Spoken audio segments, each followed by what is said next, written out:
والعبادة السجادية والمعاصر الباقرية والآثار الجعفرية والحدود الكاظمية والغدد الغزلية والجود التقوية والنقابة النقدية والهيبة العسكرية والغيبة الإلهية مولانا ومولى الثقلين جد الحسن والحسين القاسم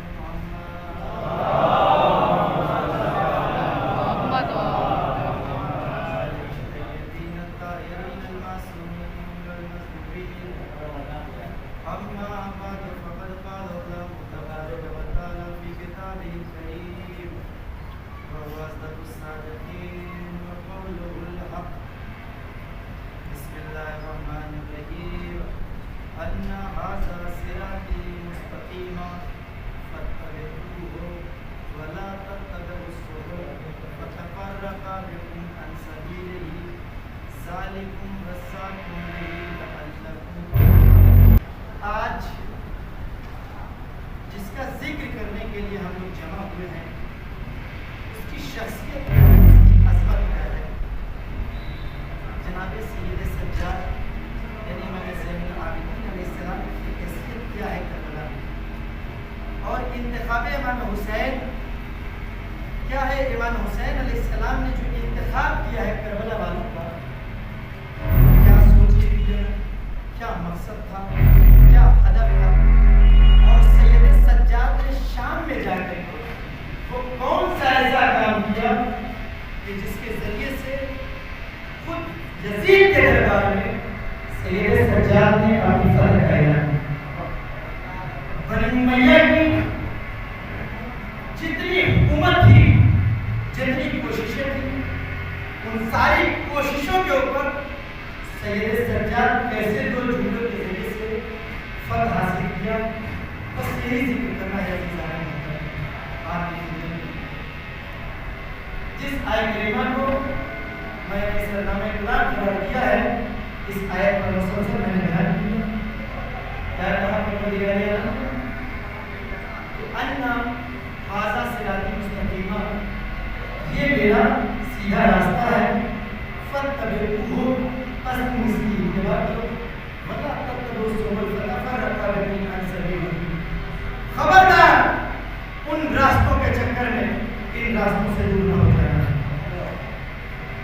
ذالکم وصاکم بہ لعلکم تتقون پروردگار عالم کی طرف سے ہمارے لیے ہدایت ہے وصیت ہے کہ ہم متقی ہو جائیں جس کے بارے میں نے قرآن سے ثابت کیا تھا کہ اتباع کس کی ہوگی بہت جلدی میں موضوع پر پڑھنا چاہتا ہوں عزیزان محترم کہ سب سے پہلے اس لیے کہ خدا تک پہنچنے کے لیے اہل بیت کا درمیان جب تک ہم اہل بیت کی اتباع نہیں کریں گے ہم خدا تک نہیں پہنچ سکتے اس کے لیے تو خدا نے کہا تھا یعنی تمہیں قرآن میں جہاں بھی لفظ کی اتباع کی جائے تم اس کی اتباع کرو قرآن میں آیت آئی تھی قل ان کنتم تحبون اللہ فاتبعونی ویحببکم اللہ یعنی عزیزان محترم یعنی اتباع کس کی ہوگی پیغمبر کی ہوگی اس کے بعد قرآن نے دوسری جگہ پہ اعلان کیا تھا وَمَن يَأْمُرَ بِالْعَدْلِ وَهُوَ عَلَىٰ صِرَاطٍ مُسْتَقِيمٍ جو عدل کو قائم کرے